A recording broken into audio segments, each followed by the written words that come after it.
SNL's always had ups and downs. I think it's been really good the past couple of years. But one of the biggest problems they have is that they'll get a great concept, they'll do some great execution of it for a minute and a half, and then the sketch will continue for another 2 minutes.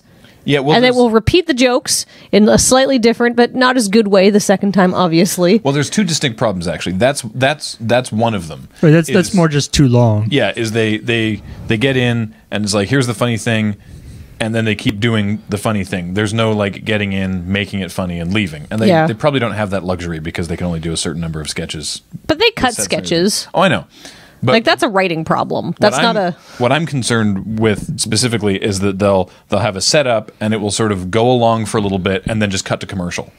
Right, they do they don't have the luxury of doing the Monty Python ending of just somebody coming in here. Oh, this is very silly. They could absolutely do that if they wanted. That would be better than just and the camera pulls out and the audience applauds and you're like, that was the end of it. What? Yeah, the end is when the applause sign turns on. Yeah. So usually when we're writing when we were writing the weekly sketches, whether I was writing with you or by myself or writing with you, we'd have frequent an idea. catchphrase would be, "What's our exit strategy?" I would say that all the time because we'd have an idea, be like, "Oh, that'd be a really funny sketch. You could do it like this, and you could do it like this," and we get like, because typically for like a 4 to 5 minute sketch, it'll be like 4 to 5 pages. We get like a page and a half, maybe 2 pages in, and it's really really funny, and then it's like, okay, wait. Before we just sort of keep writing. Right. What is a logical end to this? Not necessarily a punchline. It doesn't have to all, because that's not good to have a 3-minute sketch that's just nothing that builds up to one joke at the end. That's not a good idea. That's bad comedy. Don't do that. But that joke has to be amazing. Yeah. But what is, from what you know about the characters that you've already created in the first like 2 pages or something, and the scene that you're making, more so because our sketch style is less character based, again, which is different from something like SNL or like Little Britain or something. It's less character based and more situational and dialogue based. What makes sense as an end point? Yeah, what would the characters logically do in this situation? Yeah, but just something to like put a button on it so that there is an end, and then sort of figuring that out. Then you can sort of weave from what you've created the build up into what you figure the end should be. And sometimes the end does not stay that way, but at least having some sort of goal. Yeah, it's sometimes called a blackout too. Yeah, from stage stuff where it was like you do the line and then it goes to dark. Exactly. Yeah. Or in our case, the boop. Yeah, our scripts would always end with beep. Yeah, we actually write beep we usually spell it different ways. Beep or boop or bodoop. Blorp. For a while, I was just doing like different, like heap, meep, weep. Because of the beep noise at the end. We finish all the crap shot scripts with tilde, honk. Yeah. I mean, for a lot of scripts, like I'm thinking about, here's I can talk about, wait, what did we win this for? People's Choice.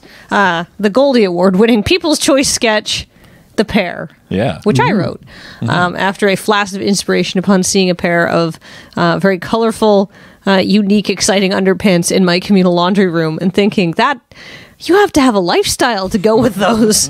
Those, you just don't buy those. Those are expensive. Were the underpants that you saw more or less exciting than the ones we bought? More exciting, unfortunately. Had I thought, I would have stolen them and then returned them later. Because they were a pair of like Calvin Klein tidy whitey style, except that they were like multicolor paisley with like hot pink and orange and green, and they like were a shine to them. They're very high thread count. They were very they're silky. They were incredible. Like I got the most bold underpants I could find, and they were not anywhere near these. These underpants would not have been out of place on a bridge, like a beach in Ibiza. You know, like it was a gateway to a whole new world. Anyhow, I found them very exciting because it's the kind of thing I find interesting. Is imagining who would own those underpants.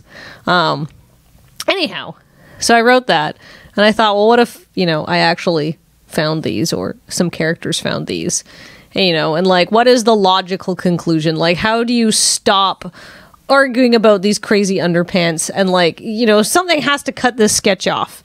It's probably either like, but it's communal laundry room, so it's probably somebody else coming in, right? Because that sort of, and that happens all the time. when you're in a laundry room in an apartment building. You always see other people. And so I thought, I mean, the funniest thing is that the owner of these underpants comes in as they're discussing them, and sort of the end of the sketch from there. And then you sort of have this end point that eventually, after the action reaches a crescendo, I want the owner of the underpants to come in and there to be like that beat, and then the cool down in the end. If I could change that, I would actually remove the cool down. I would probably just end it on Monty leaving. I don't like the dialogue at the end of that sketch now. Oh, really? Yeah. I love it. I would make it shorter. I love we didn't run. That was good. Yeah, well, I mean, where are they going to run to, right? Yeah, exactly. Yeah. I mean, they're not bad lines. I just think that the punch of Monty is so good.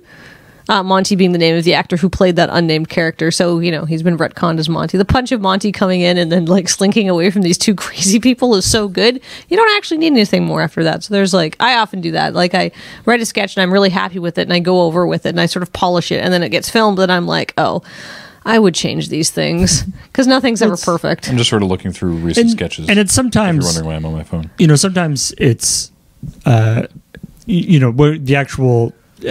how you sort of imagine in your brain isn't quite how it turns out on camera. Yeah. For better or for worse, Right. Just because of either, the other people involved have sort of a slightly different vision, or just for, practical or technical considerations. Mm-hmm. But I mean, it's interesting you're talking about the, trying to sort of decide what sort of the logical ending is.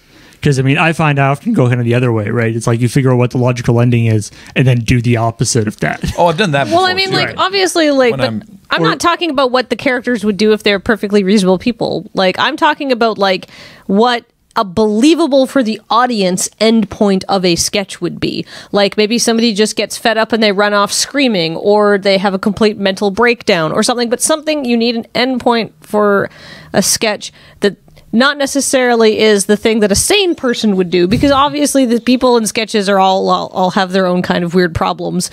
But what the audience believes as a conclusion for the sketch, so they can go along this journey with you. Because if you do something too crazy and it's not been set up that it's some wacky random thing, people are going to be like, what the fuck at the end, right? They're not going to make that leap with you. Yeah, I mean, when I'm talking about deciding on the end of a video, I don't necessarily mean the logical conclusion, because I know that we've done that as well, where it's like, all right, how would someone expect this to end like that? Okay, well, let's not do that, because comedy is about the unexpected, and you don't want to... Right. And often it's just more fun for us to not take it the way that maybe you think that it should.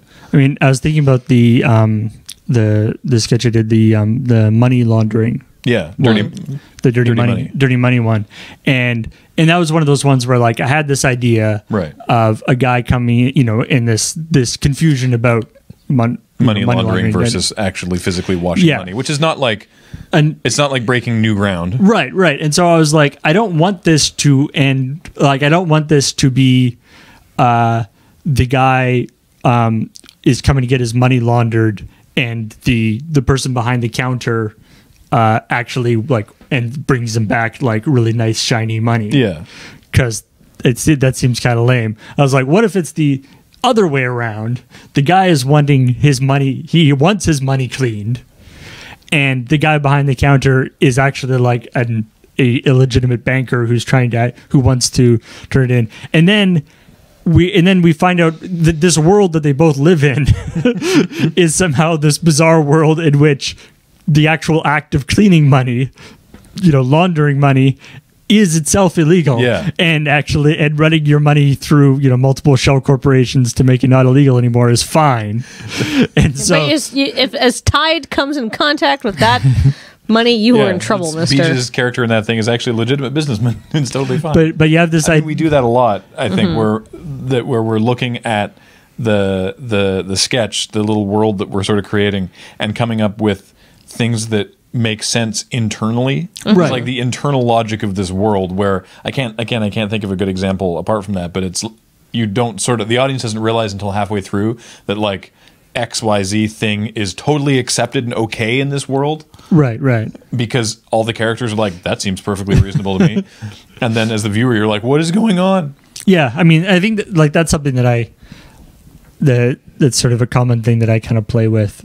And so now, there's like the reporting a crime one where I like the guy like runs in having just complaining about he losing his wallet while murdering someone. While murdering somebody, yeah. And the policeman is he's a lot more concerned about his wallet, and the police, and there's like he's really offended that the policeman cares about the murder. Yeah, because in this weird twisted world, murder is legal for some reason. Yeah. Why even have a killing room if you're not going to use it? Yeah, I mean, and like Krog's List. Like, I think the important thing is the difference between all of the sketches we've named is that they have an internal, consistent logic to them. Mm-hmm. Like that's real important to me. Yeah. Like Krog's List, it's never like the like they are cavemen and they talk like cavemen, but they also understand these high concepts, right? Mm-hmm. Or at least Krog does. Yeah. Torg is a little slower on the uptake, but buys into it, right? And so like it's never like, oh, what is going to happen, right? Like it's just like I will continue doing this laborious but well plotted out net joke, right? I mean, there's certainly a place in comedy for like the completely unnecessary or completely random. Oh yeah, there's stuff. Shows that do that really well. Or I mean, and even in like the Monty Python sense of the like just guy coming in from nowhere going like, stop this sketch now. Yeah, I mean, we do completely off the wall stuff and crap shots all the time. Right, and that's sort of our venue for that. I mean, actually, it's interesting. Incidentally, for Monty Python, I've seen a thing where they're talking about that was like half the reason why Terry Gilliam was involved and why it just made it so that they didn't have to end sketches because they could just transition through the animation. Yeah, they were just like, as soon as the sketch isn't funny anymore, we'll just transition to animation. We don't have to figure out how to end it. Well, and honestly though, the as soon as it isn't funny anymore is so important. If your jokes are going to diminishing returns, you either need to rethink the concept, like maybe this isn't good, like maybe what you have as a framework is not good enough to sustain 3 minutes and you need to go back to the drawing board, or you just cut it off right there, make it a crap shot, like in our case, right? Yep. There's lots of like great one joke notes, like Appalachian Headhunters is a play on the word headhunter. Well, we've done ones. It's not a sketch. No. and we've done sketches that are, like 5 minutes that should be, and we've done sketches less recently that are 5 minutes that didn't have to be. Yeah. And then, we've done things where it's like, this video is only like 2.5 pages. Yeah, but it doesn't need to be any longer than that. No, I'm not reading this and going, oh, but you could put a joke in there and you're sort of missing something there. But like, it's way worse to read something and be like, this is 4 pages and the first 2.5 are great and the last 1.5 are like, this is a variation on a joke that you said half a page ago, right? And like sometimes you want those jokes that kind of like build upon themselves and sort of like spiral out of control a little bit, like if they're very dialogue based. But for the most part, each joke needs to be unique, right? Yeah, there's like I think I've talked about this before, but the Everything is Fine video. Yes, I love that. That's an example of one where I think it was only about 2.5 minutes or something. Yeah. And in fact, actually, like in the script that I like posted for everyone to look at, like in my sort of just quick sort of description of the script, I actually said like there isn't much to this. I'm hoping that it's high enough energy and short enough that nobody will notice that there's only like one joke in the whole thing. But you explore all the different ways that somebody would react. Like, because you have a straight man doing the audience expectation, right?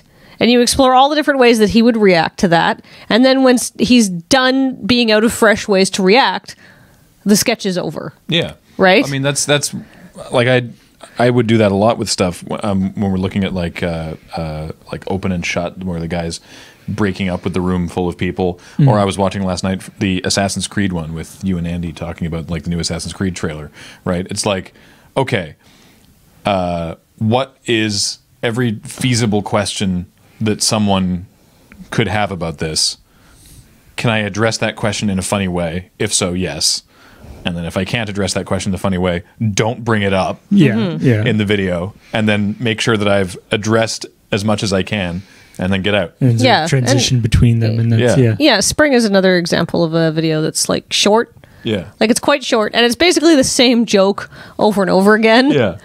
But it's high energy. it's very high got energy. Different language. the setting moves every time because it's like a different outdoor setting, and that keeps the sketch running along. And just as you're sort of running out of things to talk about Spring, that is when the sort of the punchline comes in, and it's like, oh yeah, and then summer is just around the corner. No, fuck that, bam, right? Yeah. Like, like as soon as you run out of things to say, that is the end of the sketch. So this is the literal punchline in that case. Yes. It was actually. Yeah. When we're doing, there's less to say when we're talking about crap shots. Like we mentioned it a couple times. We're like, oh, just sort of make that a crap shot. But often, like very rarely will. The reason we don't put writing credits on the crap shots is that very rarely will it be someone is like, I wrote a crap shot. Here it is perfect and done. Here is the script that I wrote. Right. Usually it is like one person, like the barest minimum involvement is usually here's a funny idea, and then someone else is like, okay, what if we do it like this? But more typically we'll be sitting around, all of us talking about something. There'll be like an amusing conversation back and forth. Someone else will say, that should be a crap shot. And then we'll sort of throw the ideas back and forth and like flesh the whole thing out. The ones that we've done recently like that, I'm trying to think. What was the one? So the one with you sneaking around in the green screen suit. Right, yeah. The stealth. We were in that area shooting other crap shots that you'll see soon, or you will have already seen by now. Did we put one up yesterday? Maybe I didn't put one up yesterday. We're recording this on Friday, of course. We have the date now. We put the date on the video now. Yeah.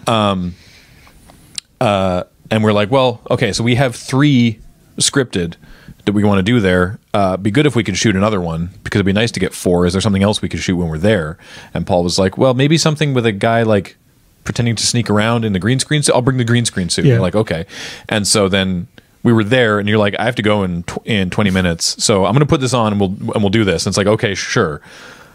And All right, everyone stop. And I actually what are we doing? I actually shot like 90% of a different crap shot while wearing the green screen suit, because we were doing the. Oh yeah, you were like running camera for a different one with the suit on. He just put the because I suit happened on to be before we knew what we were going to be shooting. Yeah, well, it was just like, you guys finish that, because the suit takes a little bit to get into. Yeah. But then they were still doing their thing while I was in the suit, and I'm like, all right, well, we'll film this, I guess. Yeah, and so then it's like, okay, someone sneaking in the green screen suit, and he can't be seen, even though that doesn't work because eyes don't work like a green screen. Now what do we do? And so it was everyone in the room there, which was Paul, Cam, myself, Alex, Kathleen, and Ian, all of us being like, okay, what are we doing here? Let's do, what's the setup? What's the actual dialogue? How is this all sort of going? And we all just brainstormed that whole thing. Yeah, and they were like, great, do it. Yeah, originally Paul would sneak through, or they would be like, do a thing as Paul sneaking through, and Cam would say, I heard they call him the chameleon, and he keeps sneaking. And I was like, actually, that's the button. Just move that to the end. Yeah. After he's done this ridiculous green screen. Everyone be totally silent. Yeah. The sneaking happens. Yeah. Then they call him the chameleon. I think I was just thinking about it now. Since we've got that green screen suit, I don't think we have ever used it on a green screen to get rid of the pit. Like we're constantly using it for shenanigans as a guy in a green screen looking down. We've used it like on the stream for goofy stuff. Yeah. But never actually on our literal green screen. Well, never say never. Yeah, that's true. All right. But it's just funny that we're always using it for sort of the opposite of what it's supposed to be for. We're using it to actually like highlight a person. I want to talk a bit more about like some of our videos. We've talked a lot about like the sort of the loose videos that are like, here is a concept and a joke, and we'll explore the joke. But some videos, and I was looking through this list of videos, you saw me scrolling on the phone if you're watching the video podcast, like The Fountain and The Banshee. I'm trying to think of one. The Fountain is the one where Paul, it's sort of a quasi Indiana Jones thing, and Paul's looking for the Fountain of Youth, and then there's like a contractor who's like, well, just blow a hole through the wall. Yeah, exactly. And the other one you mentioned, the Banshee, is where somebody refuses to accept his girlfriend is broken up. Yeah, the breakup. The break. Oh, the break, right. And then Paul shows up dressed as a banshee and is like, no, I do not wail for breaks. Your relationship is dead. And he has to like accept that. It requires a banshee to really convince him. Yeah, but like scripts like that are telling more of a story. Yeah. Right? right? Like rather than the like stuff like Spring and you know. And that's like I mean I really enjoy scripts like that. Like I mean I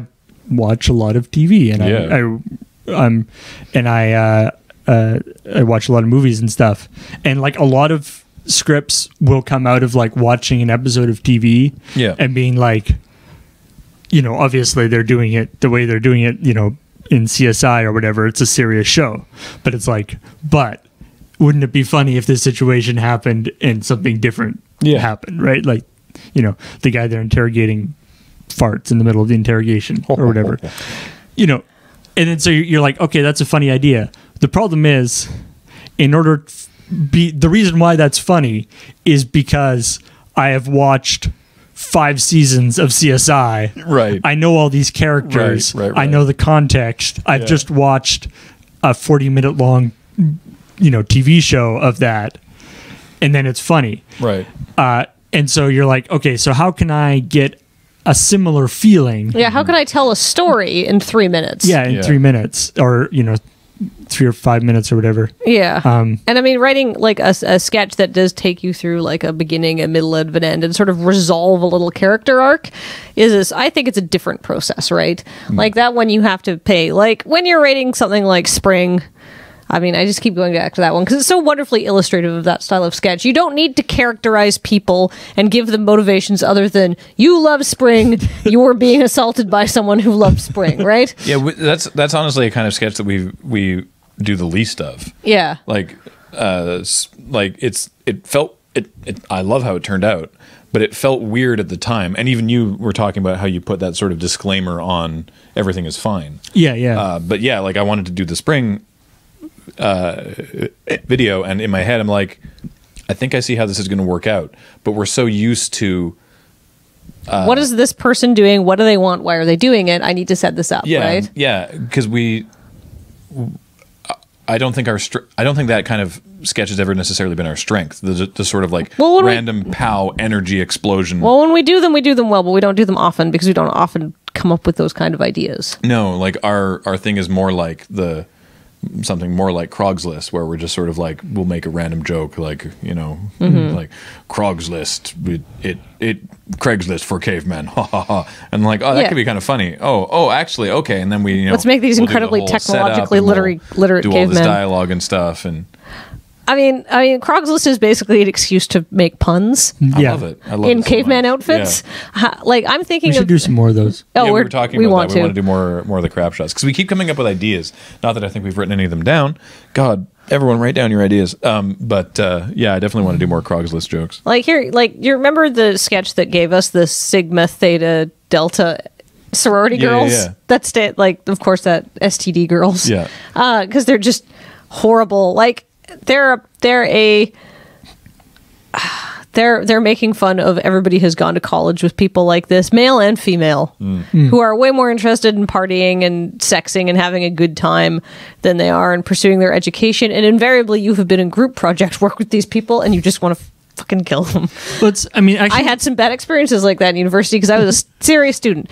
But so, like, you know, the starts out, we have a problem. The problem is not what you think it is. Yeah. The problem comes to a peak, and then the problem is resolved somehow, right? And so you have to come up with it. And so it's like, well, I'll just, in terms of being totally semantic, the problem is addressed. it's addressed. not necessarily solved. Yeah, frequently in our sketches, the problems are not necessarily solved. Well, I mean, usually people run away screaming or something like that, right? Yeah, I mean, if by solved you mean everyone has figured out how to deal with it in their own way. Yeah. I mean, I actually that's actually kind of interesting because I think that's something of a difference between, you know, it's always interesting to me when I read people in the forums. They talk about, you know, they can tell a Paul or a Graham or a Kathleen. I think people can tell a Kathleen sketch because they're usually disgusting. They're usually filthy. No, it's like but you're talking about the Sigma Theta Delta, and I'm thinking about other sketches that you've written, and I find that your sketches do tend to be more. They do tend to be more sort of character driven and more, you know, you'll like have like a horrible person, and then how other people are that person doing something horrible, or how other people are reacting to that person, or whatever. That's something that I consider, that I I think that just your style, like that seems to come out quite often in your stuff. Well, it's because I wanted to, like, before I wrote sketches, I wanted to write comic strips. And so when you follow a group of people, you have to, it's basically, when you're writing a comic strip, you write about how people react to one another in the confines of these 4 panels or the 4 walls around the panel, right? Like, because that's where all, like, unless you're going to do some sort of like super art heavy thing, which I've never been talented enough to do, that's where the humor and the motivation and the action comes from in a comic strip. So it's like, playing this out. With Sigma Theta Delta, it's like, all right, here's the problem. I think these people are horrible people, but I'm actually in the minority, and then all of these other people think I am the worst for screwing with their lifestyle, and I'm like dragging them down. And so that's the resolution, is that the person you think is gonna win has to go in disgrace. Right? It's actually it's weird now that you've said that. When I think about it, it actually does the comic strip format actually, like that makes a lot of sense. That, like, I can imagine a lot of your videos as comic strips as well. Mm-hmm. Oh yeah, it's interesting. Where some of the more like situational ones, the like I've done or whatever, wouldn't work at all as a comic strip. I think like when people do that in the forums, when they're like, oh, I think that so-and-so wrote this video, or I think that so-and-so wrote this video, oftentimes you can't tell. Like when Kathleen and I are working together, or when you and I are working together, it's just sort of it's just like a sketch. We Loading Ready Run as a group, we have our own voice, but certainly, but individually. But if a sketch happens to have like more character basis than situational basis, it's probably something Kathleen wrote. If a sketch happens to have more sort of situational and a strange universe where things are different somehow. That might be that's more of a Paul sketch. If a sketch has strange language, like strange permutations and conjugations of language, like Viking Secret Wildcard Poker, that's probably something I've done. Right. So there's certainly, and those are just examples. There's more, but there's certainly like indicators for which of the three of us has like led a sketch. But then when that's we'll not often to say workshop. That's not to say that's only what we do. No, and like often like we'll go and say like, what do you think of this joke, and so get feedback and say, well, I think you could add another something here, or this is too long, or what's one. I know that there was like 2 or 3 sketches that like you were like, hey, I wrote a sketch, and you did the whole thing yourself. I'm sorry, I'm addressing Paul for those just listening, and then Kathleen did a complete like punch pass. Mm-hmm. I can't remember any of those sketches. It was some of the especially in sort of the later half of this like last season, especially, and it wasn't even like a punch pass. It was more just a shortening, like just it's like a shortening pass. I shorten so many things. It's just the whole between the the difference between how you're sort of thinking about it in your head and the amount of information that needs to actually be disseminated to get the point across. I'm almost certain that I did that on Google self-driving car. I think so too. Yeah. Where just like, this line could be slightly shorter to take out a couple of words to move the punchline closer, and so the whole thing, or just redundant usage of stuff. I mean, like I used to write, like do journalism stuff and like write articles, and so like that whole like that does not need. If you write a sentence and you've put that in there, go back and read it. The word that. Yeah, the word THAT. 60% of the time, you don't need to have that word in. It's redundant. It's just one more thing for people to say. It makes the sketch a microsecond longer. It adds a microsecond of time between punchlines. Just stuff like that to really like make everything as tight as possible. It's weird once you start looking for it how redundant the word that can be many, many times. Yeah. Designed by committee, I think I did. Especially sometimes you end up with that.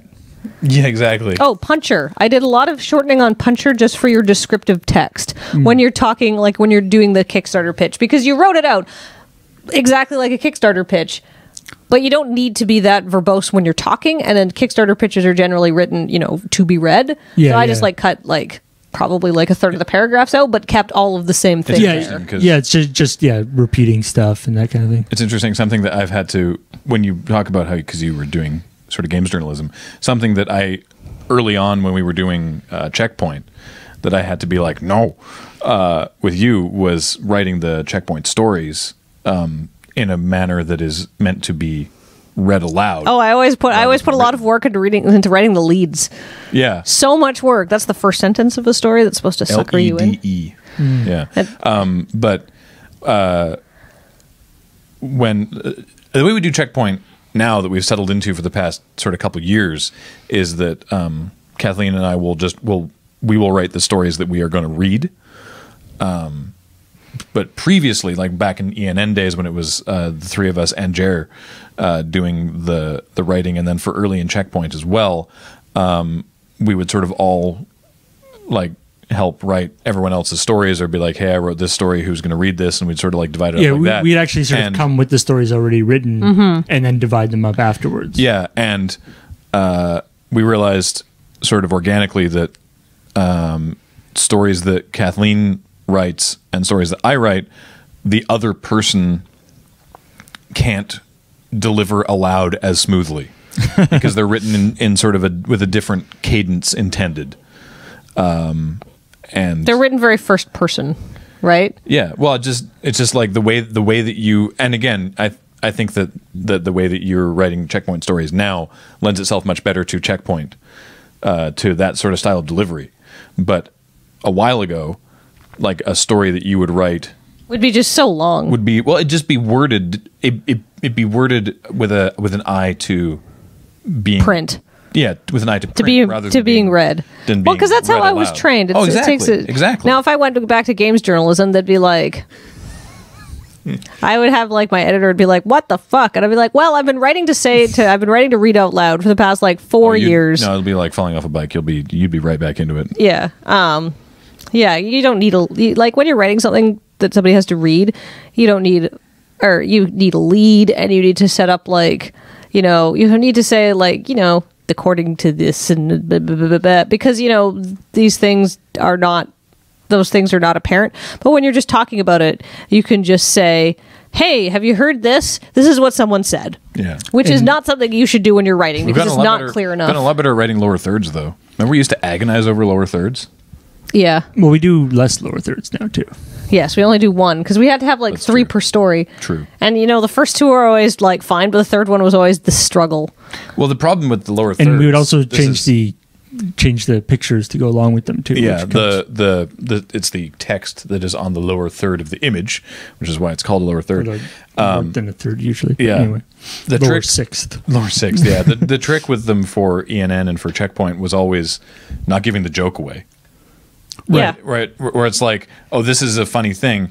We can't have that at the beginning of the story because that'll give away the thing that's halfway through the story. Yeah, you had to write like 3 additional jokes that worked in the flow of your story but could not be included in your story. Pain in the ass. Really hard. Yeah. All right. But I want to talk about writing. I want to go back to writing stories and talk about longer form things. Yeah, sure. Like stuff like Hustle and Friday Nights? Hustle and Friday Nights. And like the comic book thing that I talked about before is apt because when, like, for example, in the most recent Commodore Hustle, there's this scene where Cam and Alex are arguing and Cam puts his hand over Bij's mouth and Bij passes out. That is a beautiful scene, and I imagined it in my head. Like, it looks actually better than how I imagined it, but I have a very visual imagination.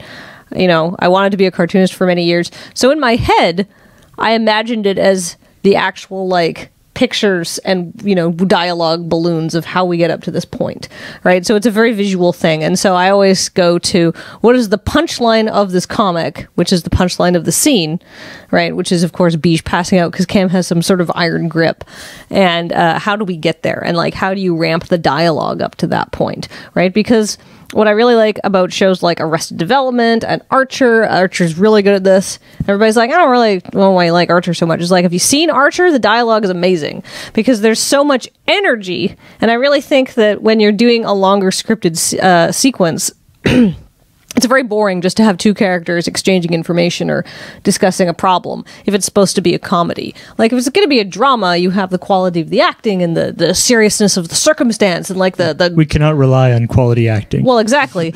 And we're not writing, like even CSI has, like, you know, somebody's dead and, like, so, you know, they're trying to solve the case and there's all these motivating factors that you can have two people talking about, like, kind of not very interesting things, like a forensic analysis of, like, a hair strand or something like that, for 2 minutes, and it will carry the scene along because you're getting information that solves a larger problem, but it in and of itself is not super interesting.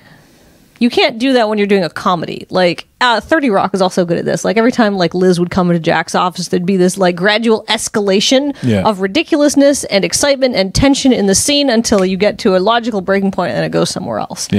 Any scene with Tracy Morgan, actually. Well, so you gotta really have an eye to the pace and the building and how long it can go on for, but how long it, like, if it's going on slightly too long, right? You know, you don't want it to overstay its welcome. Yeah, I definitely think, you know, because you mentioned that, like, that's not something I would have written. Right, the, like, Cam putting his hand over Beach's face. Well, because, like, I'm, like, going for the visual impact of that. Because that is something that you are much better at. Like, it's not a strength of mine. I think I have, when it comes to writing Hustle and Friday Nights, I think I have strengths with sort of snappy dialogue and how to sort of connect the one scene to another. But your strength, which is not to say that you're bad at the things I just said, but or that you definitely have a strength over me on the funny visual. I think the absurdity index is just higher in things that will come out, right? Like, and it's interesting because obviously Friday Nights and Commodore Hustle are similar, but it makes Graham slightly more suited to writing about Friday Nights because there's only so many weird visual things you can do in Friday Nights, and be more suited to writing Hustle because it's a bit more like crazy magical realism. Like the in Laughter, the first one of 2014, the scene with Beach and Alex, just the montage of them running around with the Loading Ready Run debit card. Oh. Just like it turned out perfectly, and I, like, in the script I was like, we need a convertible because they need to be driving holding the debit card in the air along the street as they go with big shitting grins on their faces. And luckily our friend Catherine has a convertible, and I had to teach Beach how to drive standard for that scene. He picked it up quickly because he already knew how to drive. It wasn't unsafe. Like I think I like the idea with, like, we struggle. I mean, we always do struggle with Commodore Hustle and Friday Nights to get people out of the just like two people talking across the table. And I mean, sometimes it's unavoidable, especially with Friday Nights where you have usually literally around. The game is played across a table. Yeah. Well, you look at the last episode of Friday Nights and there's the scene with yourself and James and I. And that's why, like, to avoid that whole scene just being you and James and I sitting around a table talking, that's why it was like, okay, Paul's sick of talking about standards, so he's just sort of like on the chair. Right. Graham chucks the deck over so that there's like the split with, he's like collecting the cards off the ground. And then you can come up at the bottom and it's funny. Exactly. And then like the bits of popping the head up over the edge of the table and like just sort of raising the arm and everything, just to sort of add some visual interest to what could easily have just been sitting around the table talking. And it's, I mean, we were, in terms of actually just the actual writing, like the process of writing like Commodore Hustle or Friday Nights. I mean, we were just doing this like earlier today, talking about Friday Nights and this idea of, sort of how to, usually these days when we do Friday Nights or Commodore Hustle, what we'll sort of all get together and be like, okay, what is this episode going to be about? What are some big kind of beats that we can have? What's our A plot going to be? What's our B plot going to be? So we can cut away from the A plot. You can have two groups of people doing things, and what maybe some particular jokes that we're interested in stuff. But then, I mean, the thing we've really found is that then that information has to be taken by either one person or two people sometimes to turn that into a script. Like it's incredibly difficult to actually write, especially something long form like Commodore Hustle. with a massive group of people all sort of checking out ideas. No, constantly. typically what happens is for Commodore Hustle, I'm really bad at coming up with concepts. I'm great at doing dialogue and applying that dialogue to things. But like for the last episode of Commodore Hustle, Graham actually came up with the outline and wrote a scene for it. But it was like, all right, and we need like 2 scenes with Cam and Alex doing this thing, and then we need a scene, and that was like basically, but you had one finished scene in there that I wrote around. The bit with Alex and Cam in the streaming office screaming at each other with boss things. Yeah, sort of. So I sort of worked out like we'll have a pre-title that'll be addressing the whole sort of like, didn't we make our money from sketches? Which, by the way, is total script. We did not make money from sketches. That's why we stopped doing them, or part of the reason. And then the titles, and then sort of part 1 of this story. We set up the thing with Graham, and then we set up the thing with Cam and Alex, and then we have to go back to Graham, and we go back to Cam and Alex, and sort of resolve it at the end.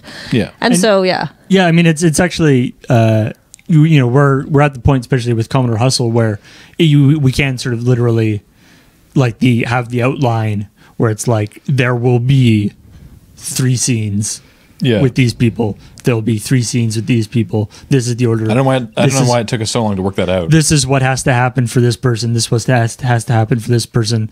This has to be the increasing one. This has to be the resolution. This is where they come together. Like it's actually. That's like sitcom. Like 101 though. Like if you look, and we break it up sometimes. You look at Friday Nights. The GP Vancouver episode does not have like an A plot and a B plot, and it doesn't. You don't want to do that. That's sort of like a flashback episode, kinda. I guess cutaways. There's like a setup, and then I kind of like that actually about the GP Vancouver episode of Friday Nights, that it starts with like, all right, let's do this. Let's get in there and play some Magic. Cut to the end of that day.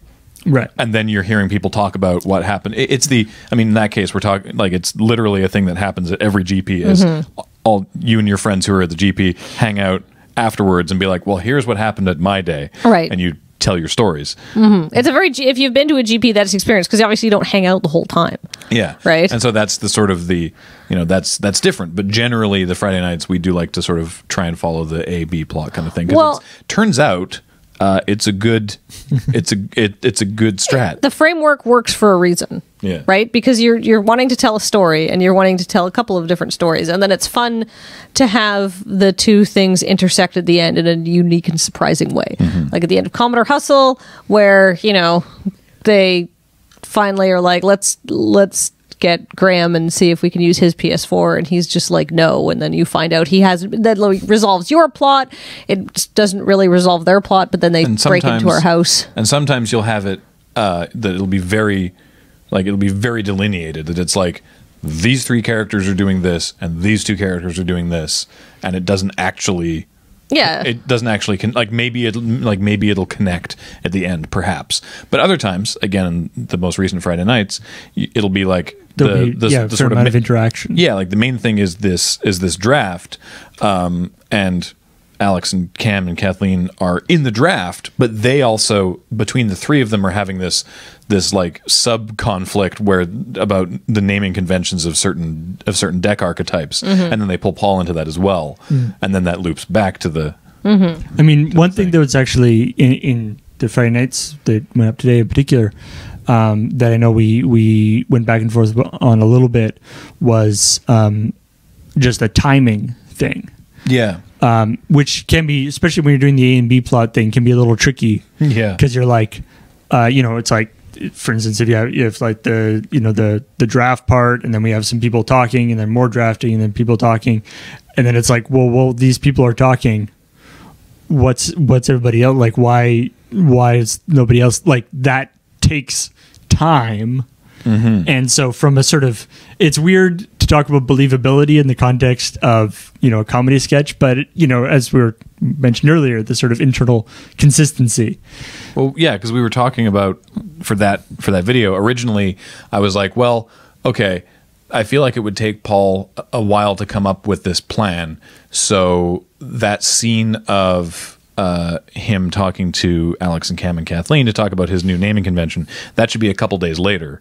And so what does that mean? Well, that means that if we want to still have the resolution be at the finals of the rotisserie draft, then we'll just have them having played the draft games like a league. So originally there was dialogue in there at the end of the actual drafting montage, where the bit where James is talking to me, and I'm like, oh no, it's not over, it can't be. And then Alex grabs Paul, and then James had another line that was like, all right, everyone build your decks and make sure that you finish all your games by Saturday. The implication being that it was going to be like, this is like Wednesday or something like that. Right. And then it was going to cut to everyone dressed differently a further day for the scene with Paul and Alex and Cam and Kathleen, and then the finals was going to be immediately following that scene. It was going to be like a couple days later. And then we realized it didn't actually matter. Yeah, it didn't add anything, or it didn't make it better. You don't, like, certain things require a level of believability. Paul's character coming up with this concept in a couple hours, turns out that's actually totally within the realm of believability for the Friday Nights or Commodore Hustle universe. So it was like it's an unnecessary complication in filming as well as just in the script. Like, it's just a weird detail to add in the script. Yeah, and I'm not gonna lie, it did mean that we didn't have to worry about, like, wait, what are we wearing for this scene? Are we in different costumes? Which is not nothing. But the main reason we changed it is, as you point out, it's just sort of like wasted dialogue. It's like, this doesn't matter. This is just adding. It adds. Like, oh wait, why are they doing 6 seconds to the episode that doesn't need to be there? Why aren't they playing all the games right now? They're all there. How long does it take to do a draft? A couple hours? Why are they waiting a couple days? I mean, it's like, Friday Nights is we have to. That's something that we struggle with a lot with Friday Nights, is doing that balance between being as explicit as possible with the actual sort of gameplay and the technology of Magic, the cards and the various the terminology that we use and stuff. We don't want to alienate people with it too much, but on the other hand, a big long speech that somebody gives about why something is a certain way is also not very interesting. So hitting that balance between being explicit enough that everyone knows what we're talking about in the context of Magic, but not belaboring the point. Mm-hmm. And I mean, especially when we're doing the gameplay stuff, where it's like, we make jokes about certain gameplay moves, but in order for you to understand why that move is funny, you have to know a certain amount of Magic stuff. Yeah. And also you have to know, this particular game that's being played, what led up to that point. And so there's a lot of like, Friday Nights, we do a lot of the sort of like gameplay montage stuff. And there's a lot of like, how little of this game can we show in order to still get the point across while, not taking a ridiculously long amount of time. Because, watching Magic GPs, that are being streamed on Twitch is very fun, but it's a different kind of thing. Yeah. That's not what you want. That's why there's a lot of like montages of like cards being played and things happening in Friday Nights, because a Friday Nights episode should be under 8 to 10. It should be like 8 to 10 minutes long, and we don't want to spend a 25% of that showing game state. Nobody wants to watch Swamp go, Mountain go, exactly, Island tap both, Salty Skullkeeper.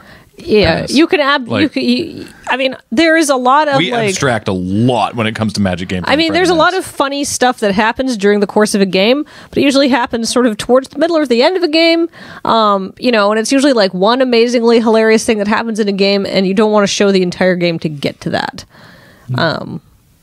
Magic specifically, of course, we also spend a lot of time trying to make sure that the Magic stuff we do talk about is right, which we almost inevitably mess up in some way. Yeah, there's actually a deleted scene from the GP Vancouver episode where I'm so annoyed about this, because it was like the payoff for the Kathleen and Nelson Commander game scenes was that Kathleen's down to like the bit where it cuts back to Nelson. He's just like, I hate you. There's a scene there that actually had to get cut because we didn't realize. I messed this up when scripting, and then when it got approved by Wizards, no one caught it. until after we had Filmed it. And what it is the scene starts. Nelson's like, how many cards are left in your library? And Kathleen's like, I only have 3. And Nelson's like, okay, go. He's just waiting for Kathleen to mill herself out. And then she flips up her top card and goes, taps everything and casts Sway of the Stars, which it's basically resets the board state. It's everyone puts all their cards back into their library, shuffles their library, draws a new hand of 7, and their life totals become 7, which is relevant because Kathleen's life total at that point would be like negative whatever because she keeps getting hit by the Abyssal Persecutor. Yeah. And so it would completely reset the game. And then so Nelson's like, what? And he looks at the card and he's like, I hate you. And that's the end of that scene. Sway of the Stars is banned in Commander. For obvious reasons, really. Because of that exact reason. And so, reason. Yeah, and no one caught it until we'd submitted the rough cut of the episode, and then we heard back from our contact Trick at Wizards, and he was like, I am really sorry about this, but we have to figure something out here. And it was like, oh, man. Yeah. So Magic's complicated. It'll be on the DVD. And unfortunately, and I mean, that was one of those situations because it was at the GP and stuff. We couldn't like reshoot it with something else or anything like that. I mean, yeah, and it was like it was long really past. late. It was like it was like the night before it went up. Yeah. So, well, can't always be perfect. On that sad note, though, Think we should wrap up? I think we should wrap up. I think that's fair. We've talked a lot about writing. I was thinking we should do one of these podcasts where we are like writing. After we get the headsets, we can have hands free to type. We should do one of these podcasts where we are like writing a couple crap shots. That's no, because like my writing process is everybody gets their ideas and then I put on headphones and I listen to music and crap I don't shots. Even for crap shots.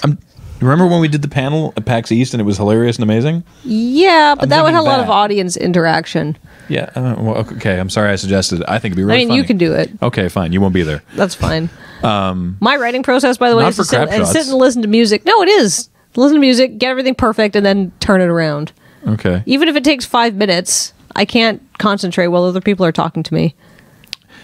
All right. Well, ignore that suggestion then. We'll see about doing something like that. Just bring in James and Alex. Yeah. It's called yes-anding, Kathleen. I am bad at improv. I have never been trained in improv. Hey, here's an idea. No, it's crap and bad, and this is why. We're talking about our writing techniques. That is one of my techniques. I'm giving you a hard time. I know. Okay. I'm yes-anding. No, you're not. I'm going along with it. No. You're not. I told you I'm bad at improv. But you're also not. You're also good at improv. I don't know what you're doing right now. You're just being belligerent. That's a very distinct possibility. Yeah, I hope that helped you in some way. I don't know if you're necessarily you listening or a writer or whatever, but some people certainly were curious about this, and I hope that if this is not actually directly helpful to you, that at least you found it interesting. Yeah, and if you have more questions, more specific questions, we could either address them in a future podcast or just you can just email us. Talk to us when we're streaming. Yeah, that's actually better. Don't email us. Talk to us while we're streaming, or message us on Twitter. The two of us that have it, which is myself and Kathleen. Mm-hmm. But So anyway, I hope you enjoyed this, and thank you very much. Thank you. Watching the podcast. Oh, yes, which is brought to you by you, haha, on the Patreon. Yes, this is your fault. Yeah, check us out at patreon.com/LoadingReadyRun to support all the things that we do. We really appreciate it. Thank you so much. Thank you. Bye-bye. Bye.